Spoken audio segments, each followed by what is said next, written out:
This video is for the ones who are still thinking how to make a matcha at home and which tools to buy because there's just so many of them. The normal process you see online is that they would need a bowl, is where you put the matcha in, the powder. What you can do is use a bowl at home or a salad bowl to whisk the matcha. The key point is when you choose a bowl, try not to get the one that is sharp edges at the corner. What happens is all the matcha is going to stick to the corner and you can't really whisk it up. Look for the one, not this one, this is too big. Just wanted to emphasize in process that it has to cave in like this, so it means all the liquid will pour to the bottom and not spreading all around. That's the bowl, smaller, soft curve.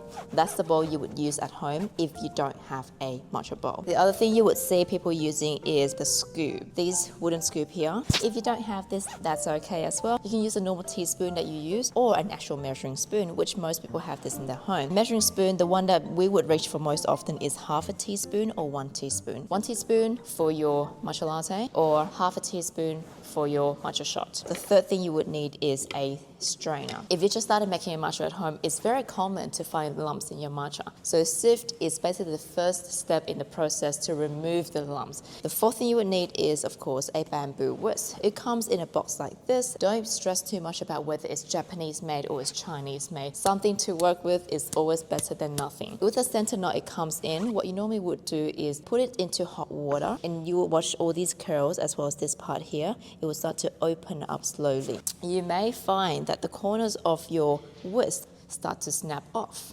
Say for example, this one has all been snapped off because we use this on a very rough bowl. The kind of bowls that you don't want to use, oh yeah, you hear that sound?